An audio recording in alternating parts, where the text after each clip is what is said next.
Hello, happy Monday, still fun day. Lauren Jbara here with Jared Smith, and man, there were some exciting freaking games this weekend. How you feeling? Are you perspiring? Are you settled down from week 7 of college football, week 6 of NFL, and then also postseason baseball? It's been wild. Yeah, you had yourself quite the night in Atlanta checking out that Instagram story. You were going absolutely bananas for the Braves. Really fun weekend. Penn State had a weekend off, which was nice. So did Michigan. Wasn't sweating. Yeah, we weren't sweating our college football teams, which means we spent full laser focus on the task at hand. Credit to you. We have a live Jabbarlay happening tonight. It is alive and well. First half feels good. Second half, we'll see what happens. Yeah, that's the first half. Usually it's the last legs of the parlays that are the trickiest usually. But you did get a little bit of line movement in your favor with that Bills game. I saw it go to 6 today. So we'll get to that a little bit later. But overall, very fun weekend, very exciting weekend. In the NFL just continues to amaze me. Favorites had a ridiculous Sunday. The books got absolutely slaughtered again for the second straight week. Usually it happens once or twice during the season. Mm-hmm. Very rarely do the books have back-to-back bad weeks. We will talk about all that. We'll get into which games were the worst ones for the books. There were certainly 2 or 3 that stood out, but overall it was a very exciting weekend. And again, credit to Jabbarlay. I am waiting for one of these to hit. Maybe tonight. I know. Jared, I'm also waiting for one of these to hit. So you know what? We're keeping our fingers crossed that tonight is the night. Week 6 of the NFL wraps up tonight with some Monday Night Football. We have our Monday Night Football picks. We have some MCM, Man Crush Monday. No, just kidding. It's Market Correction Monday. Our friend Andrew O is going to be coming on as well from the West Coast, the left coast. He wakes up early. He gives us his Monday Night Football picks. No, we can't end without our Pickswise play of the day. So without further ado, let's get it. Let's bet it. Monday Night Football, division leaders squaring off, NFL Week 6 edition. MNF, Buffalo Bills hit the road to face the Tennessee Titans. All eyes are going to be on this week's finale. Buffalo 4-1 on the season, and that's headlined by a massive win last week against Kansas City. The Tennessee 3-2 after a 37-19 drubbing of the Jacksonville Jaguars in Week 5. Jared, what stands out to you for tonight? Because I was looking, at FanDuel Sportsbook. I was looking at Caesars. There's quite a few pretty good bets heading into tonight. There's some really fun touchdown props tonight. And again, the total's relatively high. It's over 53. Yeah. I saw 53 and a half, 54 maybe if you really want to get frisky. So we are expecting some points tonight. That means it's probably going to be a great night for props. Getting frisky. A few things about this game. Buffalo absolutely is a public favorite, public chalk. Those public favorites have been doing pretty well this week. Yeah. That doesn't mean they're going to do well again tonight. But so far, favorites had an unbelievable Sunday. So that would be the first place I would look. But again, the public is all over Buffalo. Good luck finding any Tennessee money, especially after we heard A.J. Brown placed on the practice report, the injury report this week with an illness. Undisclosed illness, always nervous these days anytime someone puts that on the injury report. So keep an eye on his status for tonight. Obviously, he's going to be key. It looks like Julio Jones is going to play. Looks like Derrick Henry's going to play. So the weapons for Tennessee, getting a little bit healthier. But on the other side, Buffalo is, I would say, almost fully healthy. Matt Milano, who didn't play last week against the Chiefs, he's back in the lineup. So defensively for Buffalo, one of the best defenses in the league, you would expect them to continue to play well. They've been playing well already this season. Buffalo's 12-1 against the spread in the last 13 games. Yeah. So again, good luck fading the Bills right now. Very tough to fade them. I know if you don't want to, you buy into that public favorite narrative, you're going to be on the other side of that tonight, but it's really hard to fade the Bills considering how hot they've been and how good their defense is. Yeah, I mean, I have the Bills tonight for the second half. I don't blame you. I didn't look at my parlay. We'll see. Bills laying 5.5. And I look at last week, and that was a huge win at Arrowhead Stadium. First of all, just going into Arrowhead in general, that's such a tough atmosphere to play in. And then with the weather conditions that they had and the peanut butter and jelly sandwiches, and there was so much going on in that game. Got to allocate peanut butter and jelly properly. 70% peanut butter to 30% jelly. You said more 60 to 40, yeah, but 60-40. Hey, it's okay. It's okay. we'll have to have a segment on that sometime. Yeah, we can make peanut butter and jelly sandwiches live on the air. I'm sure our audience would love that.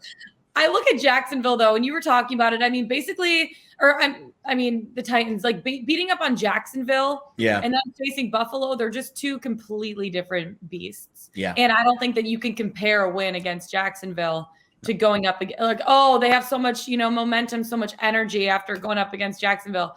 Jacksonville's not that good. I mean, we saw them play yesterday in London. Like, they're just not that good.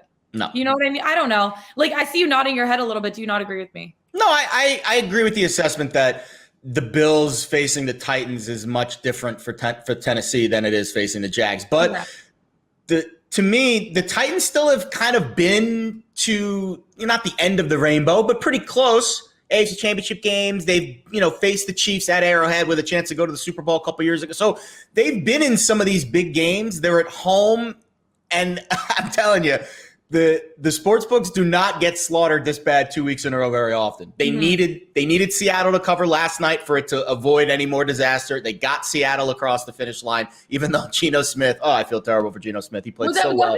This game starting in what, like 4 years? Since he broke Eli Manning's streak of consecutive starts back with the Giants in 2017. So it's been a while for him. But my point is, and again, last night's handicap has nothing to do with tonight's game, but the public has this funny way of getting overexcited and then all of a sudden they push their chips into the middle for the wrong game, and then it kind of backfires on them. It does look like the Bills are shaping up to be one of those chalky favorites again tonight with over 70% of the handle ticket count coming on Buffalo. But you just never know with these games. I don't want to take what happened yesterday and apply it to tonight. Mm-hmm. I do like some touchdown props tonight. Yeah, let's hear it.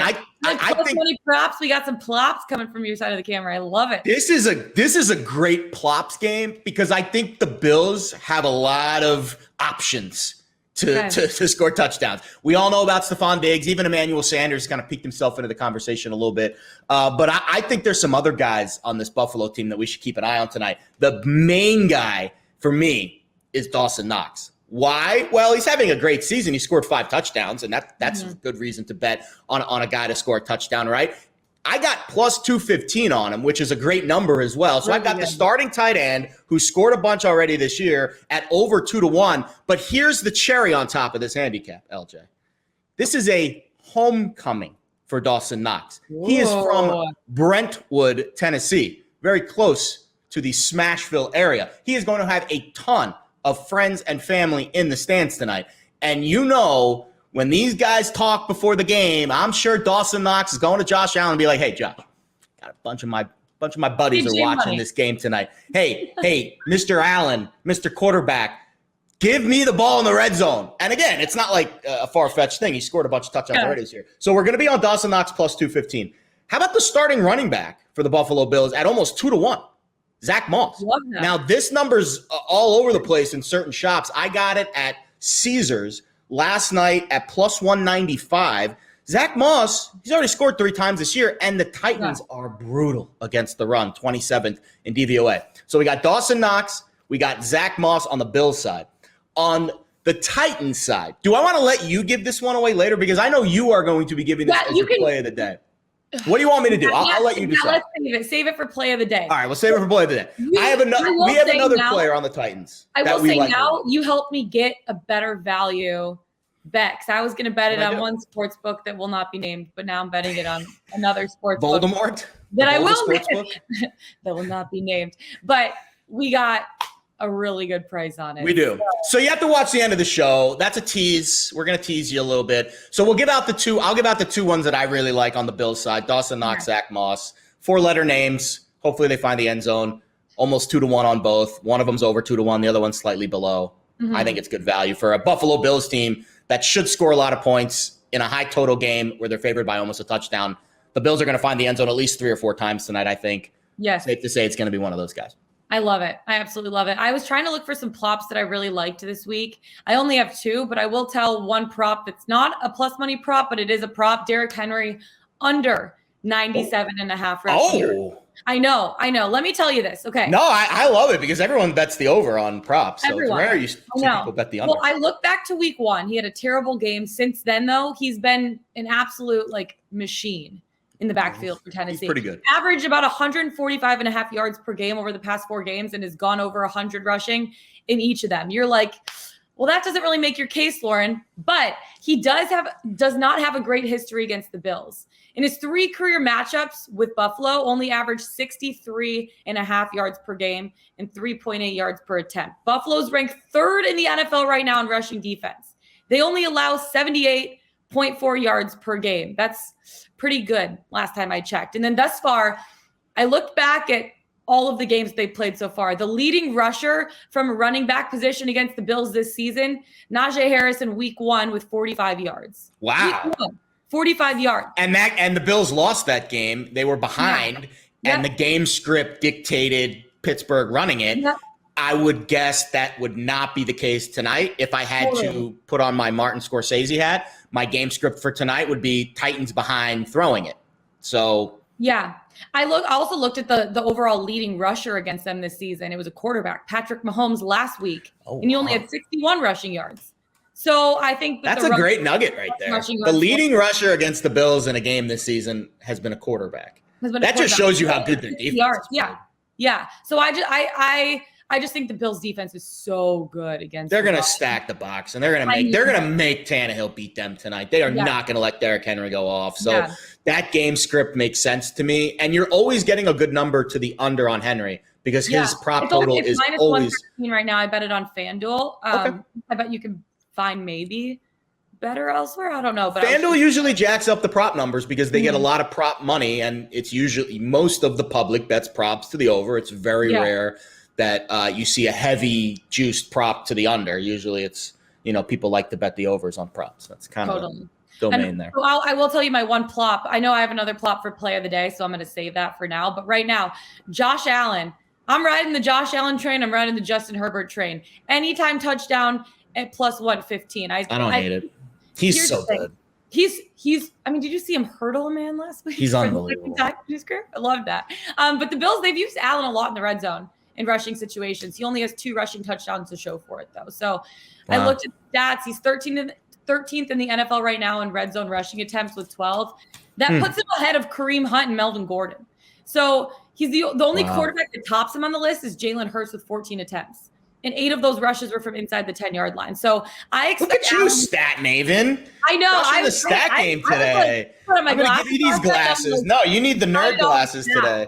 But I expect Allen to get at least a couple of attempps near the goal line, and I think he has a good shot to at least punch one in. The one pushback I'll make. He usually, and again, this is just I like to play devil's advocate. I appreciate it when people play it to me because I like to hear why I'm wrong, and then I could either make a distinction, yay or nay. But the reason that I would lean against Allen's rushing props tonight in the bigger games, i.e. at Chiefs, that's when they usually use his legs more because his legs are a huge weapon, but B, they don't like to have him run 10, 15 carries in a game that isn't as quote unquote important. And I know all the games are important, but at Chiefs, at Titans, there's a little bit of a distinction there towards the Chiefs where it's a little more of a higher profile game. Especially considering what Buffalo has been through last year in the AFC Championship game. So I wouldn't be surprised if they were more conservative with Josh Allen's legs tonight, but that doesn't mean he can't score a touchdown in the red zone. But volume-wise, I think he was the leading carry guy last week for the Bills. I would not expect that tonight. I would expect Zach Moss or another one of their running backs to be a lead carry guy. Quick note on Dawson Knox from our producer. He has scored 5 touchdowns this season. Most other books have him between plus 140 and plus 180. Lots of value on plus 215. So Unibet. Third way to go. Unibet. And I'll be honest, there are and not everyone lives in New Jersey. I get this question a lot with college football player props. Only certain books offer them. And FanDuel has a bunch of different states, but only New Jersey's FanDuel offers this prop. So in this particular bet, the Dawson Knox player touchdown prop is available everywhere. But my point is there are so many sports books out there. Unibet has been one of my new favorites because it's like this smaller shop that not a lot of people bet on. And that usually means we get better lines and they're a little bit slower to move. So if you're in Jersey or if you're in one of the states that has multiple sports books, do yourself a favor, sign up at all of them. They all get deposit bonuses. Pickswise has all the deposit bonus, that you want to look at on their little, they have a little list of all the bonuses, and you get all these great deals. It's like shopping around, you go to the mall, there's all these stores. You're not just going to pick one, you're going to shop at all of them. And Sorry, this is why I'm broke. this is why Jared bets, because he just needs to shop at all the stores. This is why I'm broke and I have no life, but that's okay. You guys get the beneficiaries. Oh my gosh, I love it. All right, let's get into a little market correction Monday. And MCM, I always like saying Man Crush Monday, but it is Market Correction Monday, because on Monday, everyone looks at what happens yesterday and they freak out, they overreact. It's getting a little bit more balanced as the season goes on, but we still see a little bit of a shift in lines, etc. So give me a couple, Super Bowl moves right now that stand out to you and why. So the biggest mover, I think, over the weekend was actually to the downside, and it was the Chargers. So that one was pretty eye-opening, because they went from a team that the sportsbooks were, giving a little bit of credence to now they're kind of in that outside tier. They go from 14 to 21 to 1 on FanDuel. So again, not to say that they're out of the race, but they went to Baltimore, they laid an egg, and now you would expect some movement against them here. Upside movement, well, tug of war, right? Chargers go down, Ravens go up from 12 to 1 to 9 to 1. And Baltimore is a very interesting case. Actually, they're on my list. I have a list of I do my futures roundup usually tonight, and then we'll post an article back to the futures tomorrow on Pickswise.com. So one of the topics this week is the Baltimore Ravens. And the reason why I'm curious, because we saw the Ravens play the Chiefs. We saw the Ravens beat the Chiefs. Well, now Baltimore is that second team in the AFC odds race behind Buffalo. So my question this week to odds makers, what would a Ravens-Bills matchup look like? What would the line possibly be? I would assume the Bills will be favored. Let's say it's in Buffalo. I would assume the Bills will be favored by 3 in the hook, but maybe it's only 3 because Baltimore's look pretty good. I don't know. We're going to ask some questions this week about the Baltimore Ravens, because they certainly moved up into that top echelon tier from 12 to 1 to 9 to 1. How can we not talk about the Cardinals? I mean, goodness gracious, they go from 13 to 10, and I'm scared because I've not been this right about a long shot in a long time, and I'm scared that I'm going to be really wrong later in the year, because they're going to just – as good as they look now, I'm afraid that the volatility of the NFL eventually will catch up to them, because everyone all the sharps were on Cleveland this week. Everybody expected them to lose that game. They not only won the game, they won it running away. They ran away and hid. And hid. So I would be surprised if the Cardinals kept up this torrid pace. Here's the thing: people said that about the Giants this year too, with the grueling schedule in the baseball, and they did not taper at all. I mean, until they lost in the postseason, but that was a crazy game 5 of against the Dodgers in the NLDS. I mean, if you compare that to the NFL, that means the Cardinals are going to be in the wild card, or probably not wild card at this point, divisional playoffs against a really good team. I think anyone who's betting Arizona, I've got them 44 to 1 to win the Super Bowl, 7 to 1 to win the NFC West. I would absolutely take that outcome if they're playing at home in the divisional playoffs. So Arizona's certainly an interesting team to look out for. Rams, not much moving with the Rams. And I know they look great on Sunday, but the Giants are absolutely dreadful. One of the questions I'm curious about odds makers this week, Rams, Cardinals, what would it take at this point for Arizona to jump LA? Because they look like they're pretty much on par. Arizona blew them out a couple weeks ago, but LA is still ahead of them in the odds. So I'm curious why odds makers are still sticking to their initial handicap that the Rams are better than the Cardinals. That's a question we'll pose this week. And then the Cowboys, I mean, I don't know how they covered that spread in overtime. Terrible for me, great for most of the public that backed them. It was wild. That game is wild. Cowboys go from 13 to 12. And Dak is an MVP favorite right now. That was the big move in the MVP markets. Rightly so. I mean, that's perfect shift into MVP. What movement have you seen there in the MVP race? Maybe give me 1 or 2 that really stand out to you there. Yeah, Dak goes 6 to 4. Kyler goes 6 to 4. Josh Allen basically firms up to 4. And those are your 3 favorites. So right now, those are the 3 guys: Kyler, Dak, and Josh Allen. Obviously, injuries could play a factor. Obviously, the results could change. But if you had to say those 3 or the field right now, I would choose those 3. One of those guys is going to continue, especially Buffalo, because their schedule is so easy, and they play nobody down the AFC East is not great. Dolphins, Jets, the Patriots have looked, formidable, but not really dominant. So I would expect Buffalo to just roll through the AFC East. Josh Allen, to me, is the guy just because of the volatility with Kyler Murray. And I don't. man, Dak winning the MVP after the year he had last year would be something. That would be some story. Yeah, I mean, could he win comeback player of the year and MVP? I don't know if that's ever happened. I'll have to look it up. Maybe Jack. That'd be probably tough to look up during the show. But that is a great question. I would be curious about that. I don't think if I had to guess, really look into that. It's never happened. If I had to guess, I'd say it's never happened before. But stranger things have happened. Maybe stranger. That is true. But I mean, that would be pretty awesome for him. He's playing absolutely. He's playing at an MVP level. That's for sure.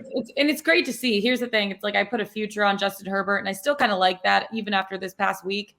But I mean, how can you not root for a guy like Dak Prescott after what he went through and then what he's come back and what he's done so far this season? It's pretty. Yeah. It's unbelievable, really. It really All right, more on Monday Night Football tonight. Let's bring in our good old Pickswise buddy, Andrew Ortenberg, all the way from the West Coast. It's like 7 a.m. there, and he's always still looking fly. Andrew O, talking about MCM, Man Crush Monday, Market Correction Monday. Let's bring in our friend, Andrew Ortenberg, all the way from the left coast. How are you doing right now? It's earlier time. Feeling good? I'm feeling good. I'm doing well. I did bring with me a fork and knife for today's show. You know why? It's time for me. It's time for me to eat a slice of humble pie. Oh, wow, the props. He's got props and props. Yeah. I planned that one for a while. Proud of myself. First 2 weeks I came on this show. I had this the whole time. First 2 weeks I came on this show. I killed it, undefeated, talked a lot of shit. Third week, see, this is overdue because this past week I wasn't on the show. But I remembered week before, you guys were totally right. Chiefs, Bills, Sunday Night Football. I went against you guys. That one. You guys were the clear right side. Congratulations on that. Thank you. I'm showing some humility now. That's good. You know what? More gamblers should show that. We started this show with me tipping my cap to Lauren Jbara because I was dead wrong on air. No, but the part that I was totally confident with the Browns. You got me all excited. I was totally wrong on. So I think we need more hat tipping in the gambling world. So kudos to you, Andrew. Kudos. Yes. Jared was really against the Cardinals winning yesterday. And I was like, Jared, you're so against them right now. They're just going to come back and bite you in the butt. And that's exactly what they did. And they did. First half of second half is tonight. Bills laying 5.5. So it still can win. Okay, yeah, for sure. It still can win. Well, baby. Alive and well. I got excited, then I was not excited, then I was like, but I don't want it to win the 1 week I wasn't there. Now I'm like the bad luck charm for the Jabari. No, well, now you get to be on the show today when it perhaps that's true. First one. Yeah, you're a part of it. All right. Obviously you were watching all the games yesterday. What stood out to you? Like, are there teams that are surprising you? Are there teams that are disappointing you? And not just in terms of betting, but just in terms of like the way that they've been playing too. There's both. There's teams that are disappointing me, surprising me, disappointing and surprising me at the same time. I try and watch closely the games that I've got some action on. I don't get to see all of the games. There was a few that I missed. I didn't see what happened in the Bengals-Lions game. Lauren, could you fill me in on what happened in that one? All right. That is enough of that. I'm joking. You were so nice, and then all of a sudden they turned from the angel to the devil like that. I lulled you into a false sense of security. I was lying earlier. A wolf in sheep's clothing. Sour Patch Kids, sour sweet. Exactly. You never know what you're gonna get. But my actual takeaway from Sunday, I had a few. Man, oh my God, I was on the Vikings and they won, and I'm still pissed off about that game. Mm-hmm. Even though it won, I don't mind losing. There are plenty of, like I said, Bills Chiefs. I tip my hat, wrong side. I don't mind losing at all when I'm on the wrong side of the wrong handicap, but I can't stand losing when I think I should win, or better yet, even when I do win, but I almost lost and I'm still pissed off about the Vikings game. That Vikings box score, I challenge anybody to go look at it. Vikings had 600 yards of offense. The Panthers had 300, and they still almost lost. And it took an overtime touchdown drive, and it was the sweat. It was 2 weeks in a row. Last week against your Lions, they were up 10 with a minute to go, and almost lost and needed a 50-something yard field goal. I've got the Vikings win total. So, anyways, that's my big takeaway: is that the Vikings are both better than most people think, and also still really stupid and bad at the same time. But unlike you, Lauren, I know last time you were like, oh, I can't bet the Eagles anymore. I can't do it to myself. I'm the opposite. I want to double, triple down. I'm like a football masochist. Yeah. I enjoy the pain. I will keep it. My only regret is that the Vikings are on a bye week this week, so I can't bet them again because I like the Vikings. I think they've got all the potential in the world. Their defense dominated. There was a point in last game where Sam Darnold was like 6 of 19, and we were like tied. And I was like, how is this happening? Blocked punt, touchdown, everything, everything. They shoot themselves in the foot 50 million ways, but they are talented, and they probably never will. But if they ever do, it's always like the defense plays really well one game and the offense kind of sucks, or the offense plays really well one game and the defense kind of sucks. If they can just string together a few games where they play like a cohesive team, I think the Vikings are going to still make the playoffs and be trouble for somebody in the playoffs. Interesting. I like it. Yeah, I really like. I mean, I don't know. 600 yards. Yeah, 600 yards is pretty incredible. I will say though, with the Eagles, so I actually bet the Eagles +7 this week, and oh hell yeah! So I felt pretty good about that. I felt pretty. You lied when you said got very, very lucky on that one. Yeah, thanks, Jared.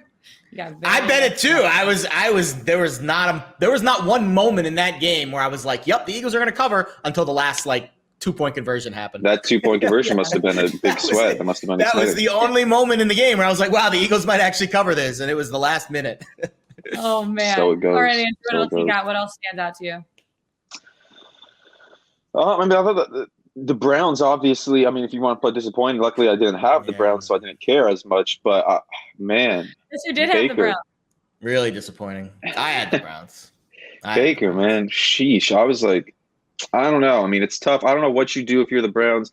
If you're kind of in a situation where it's like they kind of feel obligated, like they have to give him an extension, but it's like everybody knows that it's kind of going to be a disaster if they do. He should have taken the. I don't know who his agent is. They should have taken whatever they could have got. I don't know.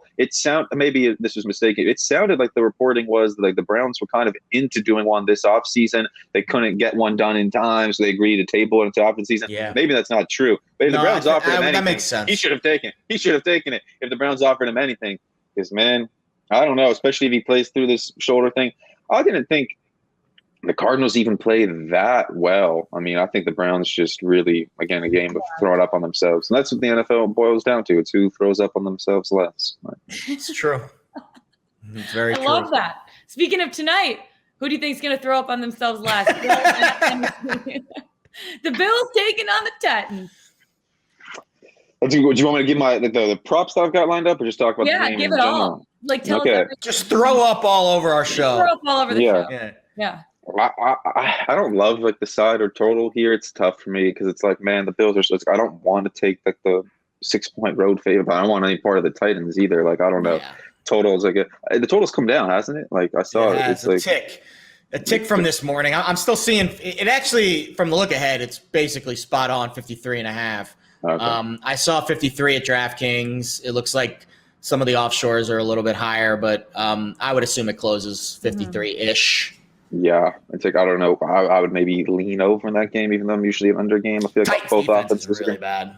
It's really bad. That would be the lean to the over, but the Bills' defense is really good. You have two very weird units because the Bills don't really like to run the ball, but the Titans are really susceptible to the run. And on the vice versa side, like the Titans don't do a whole lot well on offense, and the Bills' defense is just so freaking good right now. It is. I will say, and I tipped my cap already. I will say, I felt like. Obviously, I felt like the problem in the Bills-Chiefs game was more obviously more the Chiefs' defense. Like Chiefs' offense, they moved the ball. Like Mahomes had then a couple of fluke plays. There was a Tyreek dropped interception. Yeah, the turnover. They moved the ball well. And Mahomes was missing some uncharacteristic throws. So I'm like, again, I wouldn't be surprised if the Titans had a little bit of success on offense tonight. I don't think the Bills' defense is a dominant. Anyways, brings me into my play. Who's not going to throw up on themselves? Emmanuel Sanders. I like the over on him of 54.5. Mm-hmm. He's quietly really been coming into his own. He kind of supplanted Cole Beasley as like their number 2 option in their passing game. Cole Beasley was an all-pro last season. Now he's kind of taking a back seat to Emmanuel Sanders and Stephon Diggs. Yep. As Jared alluded to, the Titans can't cover anybody. So I really like 54.5. Emmanuel Sanders, he had 94 and then 74. And then last week he only had exactly 54. That was because Josh Allen only completed 15 passes in that game against the Chiefs. It was a weird game. Yeah. He was completing so many of them down the field. He only ended up completing 15 passes the whole game. Emmanuel Sanders still caught 3 of them for 54 yards, 2 touchdowns. So I don't see any reason to believe they won't go back to him again here. And again, he had 94 and 74 the 2 weeks before that. Now he's playing the Titans defense, which allows 8.4 yards per pass attempt. That's the 4th worst mark in the league. The Titans also give up the most fantasy points per game to receivers. Obviously, not quite apples to apples, but of any team in the league. And they're going to be without Christian Fulton, their starting cornerback, who's a near every down player the first 5 weeks for them. There's a lot of things pointing to the Bills' passing game having some success. A lot of things pointing towards Emmanuel Sanders taking increased role in the offense. So I think I like him to eclipse 54. I mean, he had one of 30-plus yards last week. He could send this over in just a couple of catches on a couple of deep balls. Titans are obviously going to be focusing whatever defensive resources they do have on stopping Stephon Diggs. So I think Sanders could have another big game here. And Josh Allen. Yeah. That's the ace in the hole.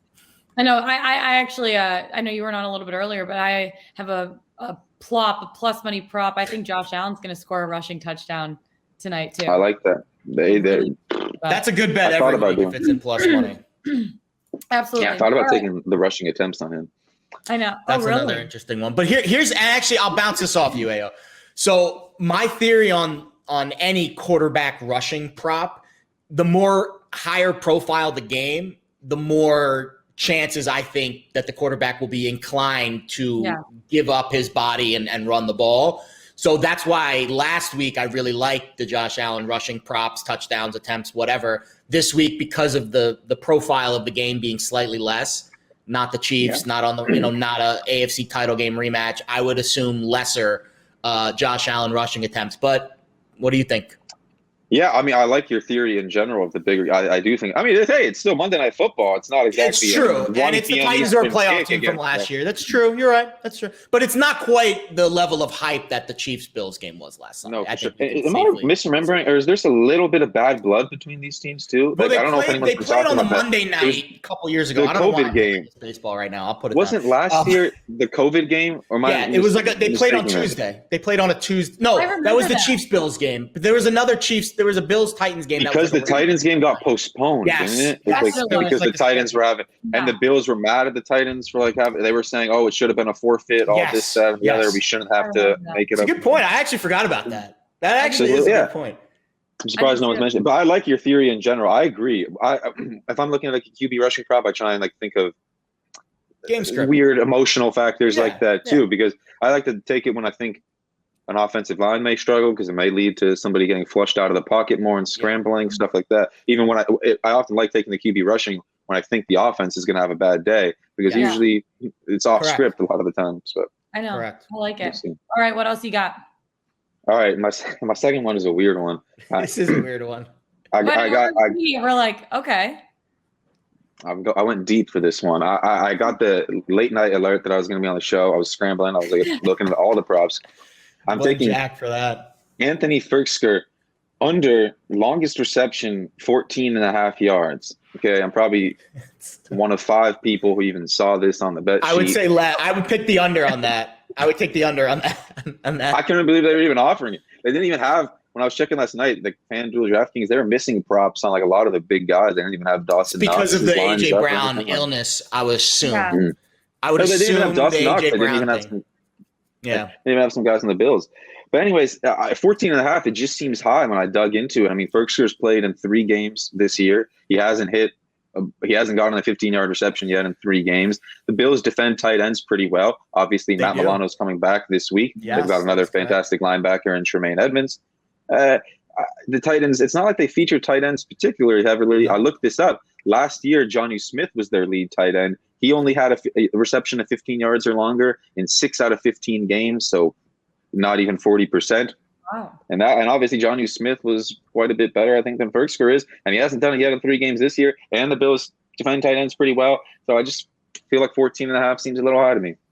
If I was making tight end power rankings, I would put Jonnu Smith ahead of Anthony Firkser. Let's just leave it. And he only did it in 6 of 15 last year. And that would be an easy ranking for me. And obviously now, like you said, this A.J. Brown illness thing is throwing a little bit of a curveball into this. But it looks I'm sure he's going to play if he does. And either way, illness, I get weird. I get scared with illness these days. Yeah, like you don't. Yeah. But they would have specified if it was COVID, he would be out already. You know, would so it can't think. be COVID. You would think. You're talking about the Titans team that again had that same issue last year where they were supposed to play and they did. With the injury reports these days, I don't pull any. I have no idea until the guys are on the field. Like, it's just the injuries have totally thrown a wrench in my handicaps this year, it gets worse every year with the injuries, I think. No, it does. I like it though. It's kind of funny having to like try and like game out a coach's like coach speak and like you're trying to deduce things from like a one sentence answer. Like, oh, I think he's going to be fine. You're like, oh, well, what was the coach's tone on that? Did he sound optimistic? Did he sound pessimistic? Like, it's poker fun. face. Some coaches have really good poker faces, others don't. That's why last week it ended up not mattering at all. But like last week, I remember when we were talking about Matt Milano, Sean McDermott said like that Friday morning, he was like, oh, he's going to do something at like practice today. But I was like, I could tell from the tone of McDermott's voice that Milano was not playing, even though he did return to like a limited practice on Friday. People thought he was going to come back. I was like, no, I could tell in his voice. He's not. He knew. Basically, he's a coach for the team. So next week he's going to be on the sidelines. I'm not the criminal minds of NFL handicapping. I try and develop a profile of the coach I'm analyzing. It's true. That's the hardest thing we do. Andrew, always so much fun having you on the show. Thanks for waking up bright and early to give us your Monday Night Football picks. Love having you. See you soon. Fingers crossed on the Jbara tonight. Anytime, guys. Thank you for having me. Always so much fun having Andrew on the show. All right, Jared, we cannot end without the Pickswise play of the day and our best bets of the day because I'm really excited about it. What is the Pickswise play of the day? Let's start it out. Yeah, so by the way, we haven't talked about the baseball world. I know we talked about it a little bit at the top of the show. I know you had a very exciting night at that Braves game. Braves up 2-0 in the NLCS. Well, I'm sure we'll get into them. 2 nights in a row, bottom of the ninth. It's unbelievable. It's really unbelievable. What that does for the Atlanta Braves going to LA now up 2-0 in the series. I saw a number that said that they don't do well. They don't do well in LA. I think they're like 1-5 or something in the last like 6 games in LA. So they needed both of those games. But I digress. ALCS is tonight, game 3, back at Fenway Park. Eduardo Rodriguez on the hill tonight for the Red Sox. And our buddy Slop. It's not a Monday night unless we give out one of Slap's props. Slappy props. He is on the over Eduardo Rodriguez home runs allowed. So, I saw this on DraftKings this morning. It's plus 140. Basically, that means at some point tonight, Eduardo Rodriguez is going to allow a home run. Makes sense. Fenway Park, Astros lineup. I could certainly see it happening. But it looks like the majority of the handle is on the Astros tonight. Just a quick little intro to the game. Obviously, it's a 1-1 series. So this is usually in a 1-1 series. Game 3 is such a big turning point, fork in the road tonight. So it'll be a very high-intensity game at Fenway Park tonight. But our buddy Slop likes the over half home runs allowed by Eduardo Rodriguez. Check it out, Pickswise.com. The article is up. I read it this morning. Great handicap as usual by our buddy Slop. I like it. A good old sloppy prop. All right. Prop. I was trying to think of like a play on words with your bet tonight, Jared prop, but it doesn't work out. So how about you just give me your best bet of the day because I'm swinging and I'm missing right now. All right. So I don't do this very often. Actually, I never do this. Okay. But I am really vibing an anytime touchdown prop tonight for my play of the day. This is the first time I have to check the records, but I think this is the first time I've given out an anytime touchdown as my POD. But the numbers and the odds just spoke to me last night. Dawson Knox, we gave it out at the top of the show. Dawson Knox plus 215 to score an anytime touchdown. I got this at Unibet, which is one of the smaller shops in New Jersey. If you're not familiar, get familiar because they give out great lines. And listen, it makes perfect sense. Not only does this Dawson Knox character have one of the best receiving records in the league this year for a tight end, and here's why. We gave out earlier in the show how many touchdowns he has. Here's what I didn't say earlier in the show. He has 7 red zone targets this season, which is the 3rd most among tight ends. He has 5 red zone targets in the last 2 weeks. They are targeting Dawson Knox in the red zone. And then the cherry on top of this little sprinkle. He is from Brentwood, Tennessee, just miles away from Nashville where the game is being played. His whole family and friends are going to be in the building tonight. You know they're going to get Josh Allen and say, hey, listen, Josh, you got to get this Dawson Knox guy in the end zone. Not only does Jared have him as play of the day, but he's got a lot of people watching him in the stands tonight. There for him. So Dawson Knox, anytime touchdown, plus 215. Sprinkle it, baby. Play of the day. Let's go. I love it. Guess what? There must be something in the water because I'm also doing an anytime touchdown prop tonight. This is what we teased a little bit earlier today. Get this price. Jeremy McNichols, anytime touchdown at plus 900 on Caesar Sportsbook. I'll repeat that. Plus 900, 9-1 odds. Jeremy McNichols anytime touchdown. It's absolutely He must incredible. never play, right? No. Let me tell you. The Bills have a stellar run defense. I was talking about those stats a little bit earlier in the show. Only allowed one rushing touchdown all season. Pretty incredible. One rushing touchdown all season. That's unbelievable. The Titans know that Henry's going to be the key focus of the Bills defense, and they need to get creative for how they're going to be able to get into the end zone, right? So this is where Jeremy McNichols comes into play. He's the second leading target man for the Titans this year, 23 targets out of the backfield. He also has already scored a receiving touchdown this season in week 3 against the Colts. The Titans are going to try to mix things up to score against the Bills defense because, again, I don't think the run is going to work for the Titans tonight. McNichols can provide that for him. I love the value he represents right now to score at any point in the game out of the backfield. I feel good about it. Plus 900. How you feel? How you feel about that? I love the prop. And when I saw the number last night, my eyes, it was like the cartoon character, like, whoop, like, wow, like how did those? The one thing I'll say, I think the reason why there's such an arbitrage with the prices here is he is questionable to play with, I think, a leg injury. Yeah. But he did practice Thursday. He didn't practice Friday.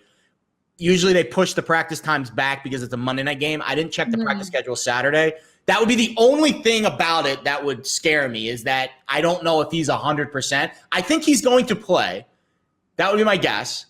But if he doesn't play, you'll get your money back anyway. So totally, no big deal. I know, and the best value you're going to find is at Caesar Sportsbook plus 100%. I think FanDuel, it was like plus 460 or something along. That's a good sign because Caesar's usually slow to move those, and FanDuel and DraftKings are usually sharper with props because they get a lot of volume there. So if it's half the price at a FanDuel, that means people are betting it at FanDuel. So we're feeling good about it. Jeremy McNichols, anytime touchdown plus 900. Jump on it. Sprinkle in a little bit on it. Feel good about it, Jared. We'll see what happens. Sprinkle. All right. That's it for us today. Find us on the Pickswise YouTube channel. Go to Pickswise.com. Also, make sure to download the Pickswise app. It is sick. You have to have it. If you don't have it, what are you doing? Pickswise app. Get it right now on the App Store. It's amazing. For Jared Smith, I'm Lauren Jbara. Best of luck tonight. We'll see you tomorrow after Monday Night Football. Let's get it. Let's bet.